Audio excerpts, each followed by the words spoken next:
Audio clip number 9۔ اس میں انشاءاللہ عز و جل آپ سورہ بقرہ کی آیت نمبر 19 سے لے کر 21 تک کی تلاوت، ترجمہ اور تفسیر صراط الجنان سنیں گے۔ بسم اللہ الرحمن الرحیم۔ ترجمہ: اللہ کے نام سے شروع جو نہایت مہربان رحمت والا ہے۔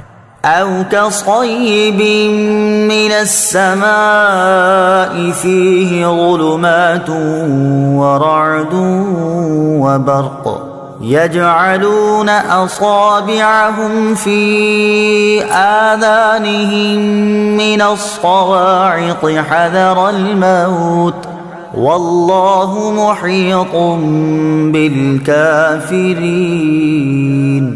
يكاد البرق يخطف أبصارهم كلما أضاء لهم مشوا فيه وإذا أظلم عليهم قاموا ولو شاء الله لذهب بسمعهم وأبصارهم ان اللہ علی کل شیء قدیر۔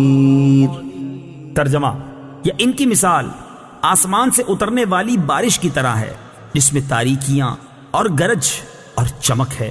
یہ زوردار کڑک کی وجہ سے موت کے ڈر سے اپنے کانوں میں انگلیاں ٹھونس رہے ہیں، حالانکہ اللہ کافروں کو گھیرے ہوئے ہے۔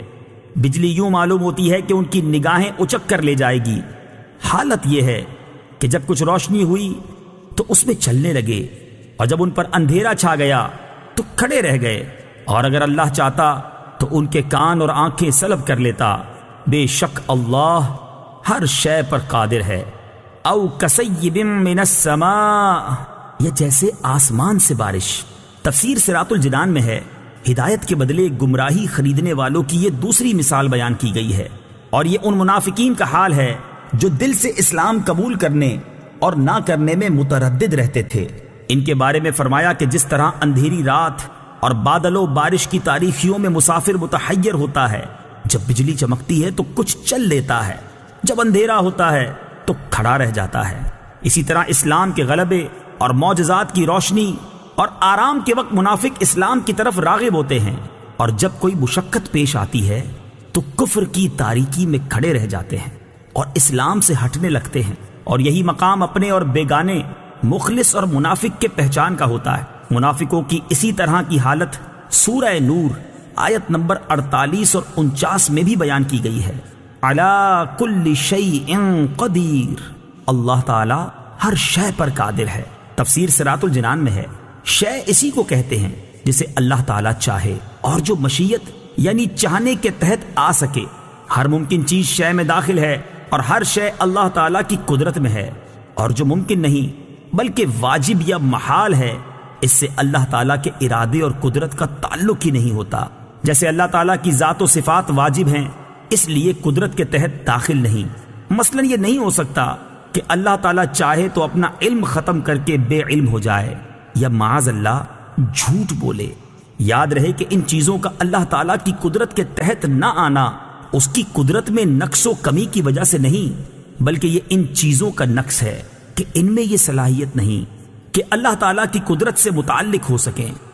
یا ایھا الناس اعبدوا ربکم الذی خلقکم والذین من قبلکم لعلکم تتقون۔ ترجمہ: اے لوگو، اپنے رب کی عبادت کرو جس نے تمہیں اور تم سے پہلے لوگوں کو پیدا کیا، یہ امید کرتے ہوئے عبادت کرو کہ تمہیں پرہیزگاری مل جائے۔ یا ایھا الناس، اے لوگو۔ تفسیر صراط الجنان میں ہے، سورہ بقرہ کے شروع میں بتایا گیا یہ کتاب متقین کی ہدایت کے لیے نازل ہوئی، پھر متقین کے اوصاف ذکر فرمائے، اس کے بعد اس سے منحرف ہونے والے فرقوں کا اور ان کے احوال کا ذکر فرمایا، تاکہ سعادت مند انسان ہدایت و تقوی کی طرف راغب ہو اور نافرمانی و بغاوت سے بچے۔ اب تقوی حاصل کرنے کا طریقہ بتایا جا رہا ہے، اور وہ طریقہ عبادت اور اطاعت الہی ہے۔ یا ایھا الناس کے ذریعے تمام انسانوں سے خطاب ہے، اور اس بات کا اشارہ ہے کہ انسانی شرافت اسی میں ہے کہ آدمی تقوی حاصل کرے اور اللہ تعالیٰ کا بندہ بنے۔ عبادت کی تعریف۔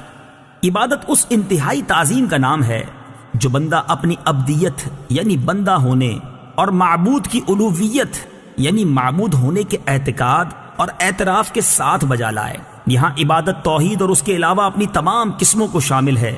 کافروں کو عبادت کا حکم اس معنی میں ہے کہ وہ سب سے بنیادی عبادت یعنی ایمان لائیں اور اس کے بعد دیگر اعمال بجا لائیں۔ تفسیر صراط الجنان میں ہے لعلکم تتقون، تاکہ تمہیں پرہیزگاری ملے۔